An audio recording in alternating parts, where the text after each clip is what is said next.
So now it's time to work on the favorite page, because if you add a movie to the favorite list, what's going to happen is that it's going to take you to the main page, and if you click on the favorite page to check out all of the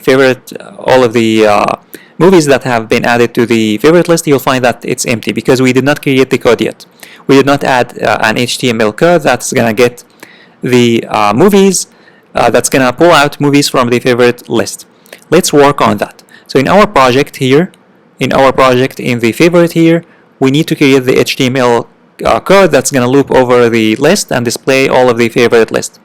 So to do that, I'm going to just copy the code from the home page because it's going to be similar. So I'm going to copy the code from here, and then in the favorite.html, I'm going to paste that code. And then we need to change a few things. First, here we need to get the favorite list, because remember in the index.py, we passed here the favorite list to the favorite. So here it's going to be favorite underscore list.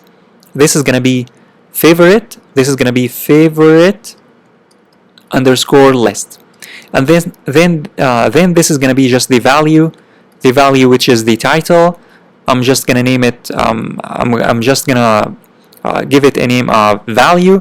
And then here we don't have the movie title. I'm going to remove this, and we only need this P because we want here to display the value, which is the movie title. So I'm going to say here in double curly braces, I'm going to say value. And then here the button is going to be similar, because here we also want to let the user check out more or get more information about that movie.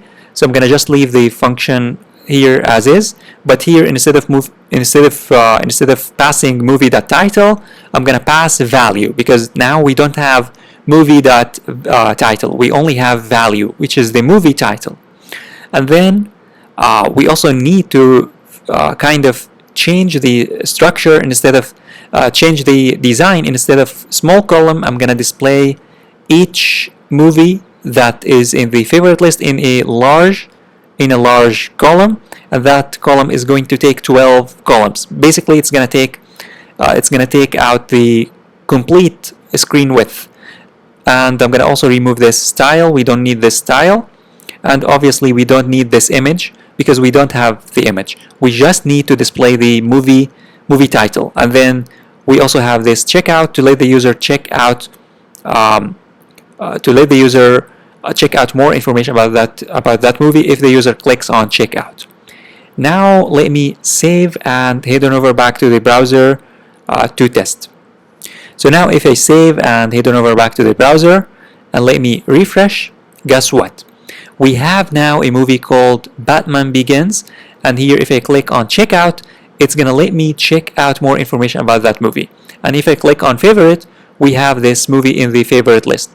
If you go back to the home page, and if you add, let me go back to the home page here, let me go to the home, and then in the home page, let me add a new movie. For example, let's add this movie. If I click on checkout first, and then if I click on add to favorite, it's going to add that to the favorite list. And then if you click on favorite, guess what? You have now a new movie here in the favorite list. So we have this movie and we have this movie. And you can add many movies to the favorite list.